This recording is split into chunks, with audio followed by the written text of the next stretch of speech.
जरूरी नहीं कि जिंदगी में हम आए हैं और हम जैसा सोचें वैसा ही हो। जरूरी नहीं है कि हम संसार सागर में, देखो भगवान ने आपको और हमको जन्म दे दिया, शरीर कैसा देना था ये उसको मालूम, हमारे पूर्व का कैसा कर्म था उसके अनुसार हमारा शरीर मिला। आपको और हमको जो शरीर मिला ये हमारे पूर्व के कर्म के अनुसार। आप सुंदर बनकर जन्मे, भगवान की कृपा है। आपके हाथ भगवान ने दिया, भगवान की कृपा है। आपके पांव भगवान ने दिया, भगवान की कृपा है। नेत्र दिए, भगवान की कृपा है। जिह्वा दी, वाणी दी, भगवान की कृपा है। श्रवण शक्ति दी, भगवान की कृपा है।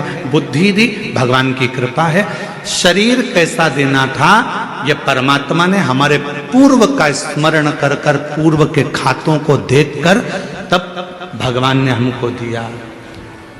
यहां जितने लोग बैठे हैं, अगर आप में से किसी ने लोन लिया हो तो बैंक वाले पुराना हिसाब देखते हैं। यहाँ माइंस वाले बहुत काम करते होंगे तो लोन लेना ही पड़ता होगा, है? तो लोन लेते होगे तो पुराना हिसाब देखा जाता है। पहले लिया था, जमा करा कि नहीं करा, इतना पैसा लिया था, उस बैंक से उठाया था, भले तुम दूसरी बैंक से लो लोन, पर वो पूरी बैंक उन टटोली जाती है कि इसने पैसा जमा करा कि नहीं करा, इसने जमा किया कि नहीं किया। बस जैसे बैंक का लोन देने वाला पुराना हिसाब देखता है, उसी तरह हमको जन्म देने वाला भी हमारा पुराना हिसाब देखता है। पुराना हिसाब क्या करा संसार सागर में जाकर, किसी भूखे को भोजन कराया, प्यासे को पानी पिलाया, भगवान का मंत्र जाप किया, नाम जाप किया, किसी को सहायता प्रदान करी, किसी को शिक्षा प्रदान करी, किसी को चिकित्सा प्रदान करी। वो पुराना हिसाब देखता है और पुराना हिसाब देखने के बाद हमारा शरीर देता है। हमारे शरीर में कोई भी थोड़ी सी भी कमी रखता है, समझ लेना हमारा पूर्व का दिया हुआ है। महाराज कुछ हमने श्रेष्ठ ना करा हो, श्रेष्ठ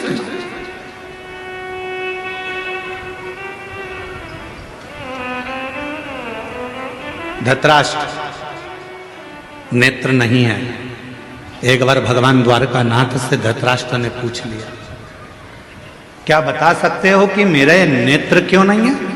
मैं इतना सुंदर जन्मा, मैं इतने बड़े राज्य का राजा बना, मैं इतना बड़ा नरेश बना, मैं इस हस्तिनापुर का राज सिंहासन संभाल रहा हूं और मेरे नेत्र नहीं है।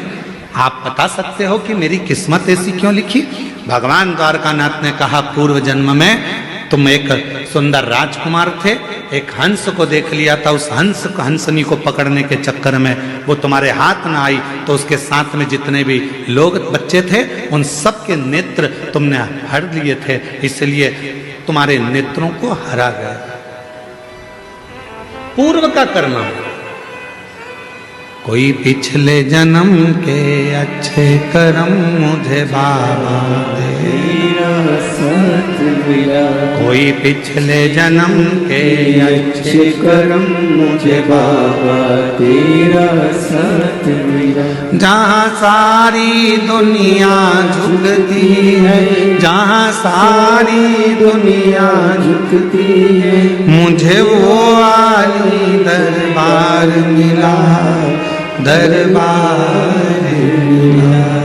कोई पिछले जन्म के अच्छे कर्म मुझे बाबा तेरा साथ मिला। पूर्व का हमारा कोई अच्छा पुण्य होगा, अच्छे हाथ पैर दे दिए। पूर्व का हमारा कोई पुण्य होगा, बोलने के लिए वाणी दे दी। पूर्व का अच्छा पुण्य होगा, देखने के लिए नेत्र दे दिए महाराज। और भगवान ने सब कुछ दिया, पूर्व का पुण्य।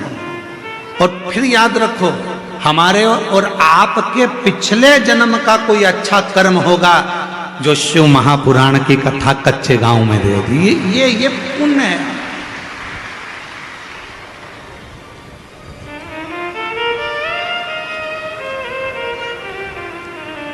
यहां से जाने के बाद भगवान को धन्यवाद देना, तूने बड़ी कृपा करी, हमारे गांव के पास में कथा करवा दी, मैं जाके कथा सुन ली, तूने बड़ी कृपा करी, मेरे दोनों पांव अच्छे चलकर गई, तूने बड़ी कृपा करी, गाड़ी से पहुंच गई, तूने बड़ी कृपा करी, बैठने की जगह भी दे दी, तूने बड़ी कृपा करी, कथा सुनने के लिए कान भी अच्छे दिए। एक आध गड़बड़ हो जाता तो फिर ध्यान लगाकर सुनना पड़ता।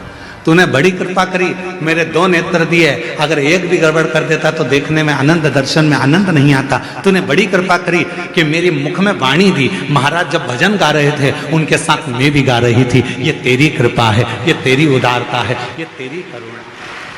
और प्रभु भगवान से कहते रहना, भोलेनाथ ऐसी कृपा करना मेरे बूढ़ा महादेव, ऐसी कृपा करना बूढ़ा देव, ऐसी कृपा करना मेरे महादेव, ऐसी करुणा करना मेरे बाबा कि मेरे शरीर को ऐसे ही चलाते फिराते रहना, इसको पलंग पर मत पटक देना, इसको कहीं हॉस्पिटल में मत पटक देना, चलाते फिराते।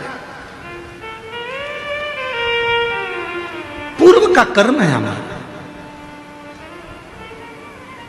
होते कई लोग ऐसे भी होते हैं जिनको खूब समझाओ, पास में कथा हो रही है चले जाओ, भगवान का नाम ले लो, 1 लोटा जल चढ़ा दो, भगवान की भक्ति कर लो, पर वो करने को तैयार नहीं होते। उनके लेते हैं नीम के पेड़ के नीचे कितनी भी गुलाब जामुन की चाशनी डालो, नीम मीठी हो जाएगी? बोलो तो नहीं हो। नीम के पेड़ के नीचे कितनी भी तुम एक काम करो, जलेबी का घोल डाल दो, मीठी होगी?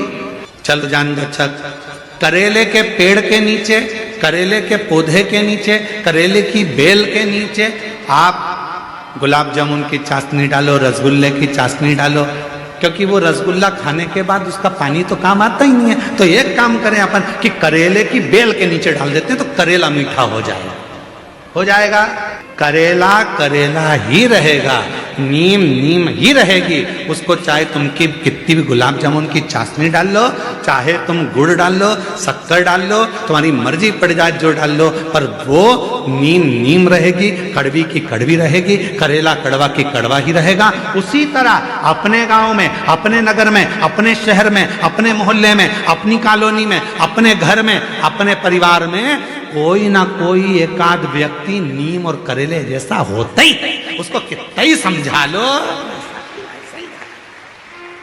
कितना ही समझाओ उसको, कितना ही कह लो उसको, वो सुनता ही नहीं, समझता ही नहीं।